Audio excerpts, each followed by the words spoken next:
Sahabat, kita berjumpa kembali. Hari ini saya akan membuat video mengenai jambu madu, ya. Bagaimana kita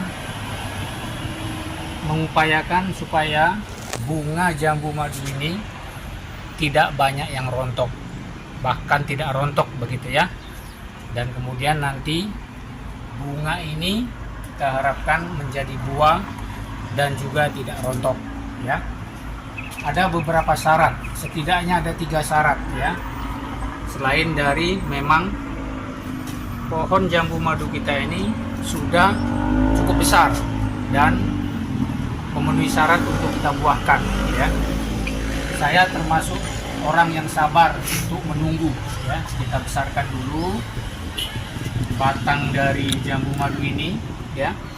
Karena kalau masih kecil kita paksakan berbuah, bisa juga berbuah, tapi pohon jambu madunya akan merana begitu ya, dan bahkan bisa mati begitu karena dipaksa untuk berbuah. Nah, pohon jambu madu saya ini sudah pernah berbuah beberapa waktu lalu, kemudian ini berbunga lagi dan bisa dilihat bunganya ya. Ini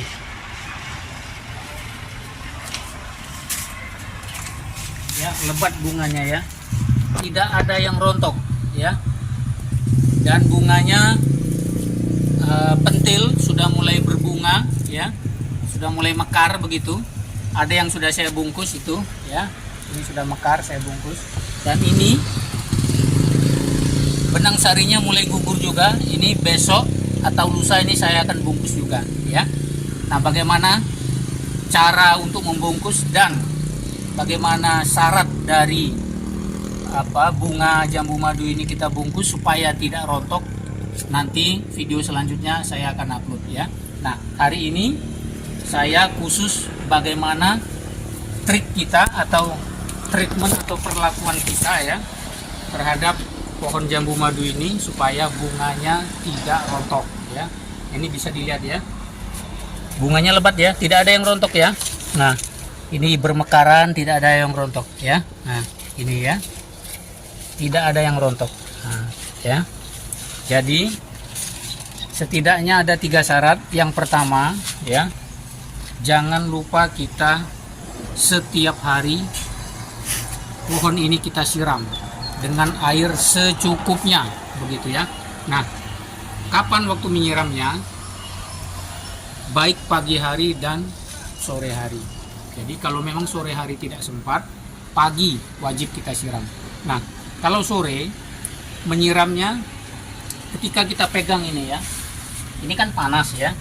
Nah, jadi kalau saya menyiramnya paling tidak jam 8 malam atau jam 9 malam gitu ya, kita siram. Karena ini panas ya. Dan kita menyiramnya itu airnya cukup begitu ya. Cukup, jangan terlalu sedikit menyiramnya. Jadi media ini harus basah ya.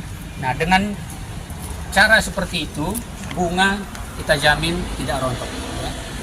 Yang pertama penyiraman. Nah, yang kedua itu tunas-tunas air seperti ini ya. Nah, ini tunas air. Nah, ini kan tidak membawa bunga ini ya. Ini kita wiwil ya, kita buang ya. Dan letakkan di sini saja ya. Ini ya, bekas-bekas dari tunas-tunas air itu letakkan saja di media tanam ini. Nah, cabang-cabang yang tidak berguna ya, cabang-cabang yang menghadap ke dalam gitu ya, kita buang ya. Nah, ini ya, contoh ini ya. Nah, ini kita buang ya. Jadi itu ya. Yang kedua, tunas air kita buang. Cabang-cabang yang tidak berguna kita buang ya. Cukup itu dulu ya. Ini supaya konten ini tidak kepanjangan ya. Nah, yang ketiga, rutin melakukan pemupukan ya. Barangkali saya berbeda dengan teman-teman yang lain ya. Ada yang mengatakan kalau sedang berbunga tidak boleh dipupuk. Kalau saya tetap saya pupuk, tapi saya memupuknya menggunakan pupuk organik buatan sendiri ya. Jadi sahabat ya, pohon jambu madu saya ini tidak pernah saya pupuk dengan pupuk kimia sintetis, ya. Ini murni pupuk organik buatan sendiri, ya. Media tanamnya ada dari tanah campur dengan arang sekam, ya. Kemudian dengan kompos yang saya buat sendiri, ya. Kemudian setelah masuk masa berbunga ini, ya, dari awal ini memang kita rutin memberikan pupuk ya, pupuk organik. Ini yang saya berikan, ya. Bahannya adalah kulit pisang, ya, kemudian abu gosok, kemudian air cucian beras dan air kelapa, ya. Dan saya kasih garam, ya. Garamnya adalah garam krosok. Ukurannya itu 0,5% dari total airnya ini, begitu ya. Jadi komposisinya seperti itu, dan saya fermentasi selama 14 hari. Nah, aplikasinya tidak saya semprot tapi saya kocor, ya. Saya kocorkan. Berapa banyak? Saya ambil 400 cc, ya. 400 cc saya campurkan 1:3, berarti saya campurkan dengan 1200 cc air, ya. Jadi 400 cc rutin saya aplikasikan. Nah, waktu saya mengaplikasikannya, media tanam ini sudah saya siram terlebih dahulu, ya. Baru saya siramkan lagi pupuk organik yang saya buat ini, ya. Nah, inilah hasilnya, tidak rontok, ya. Tidak rontok. Jadi seminggu sekali saya siram, ya. Baik, itu saja, ya, supaya durasi video ini tidak terlalu panjang, ya. Jadi bagaimana cara kita membuahkan jambu madu ini? Tidak perlu susah-susah harus pakai pupuk ini, harus pakai pupuk itu, ya. Mohon maaf bagi teman-teman yang lain yang pakai pupuk ini pupuk itu, silakan, ya. Tapi saya ini bukti tidak pernah memakai pupuk yang macam-macam, ya.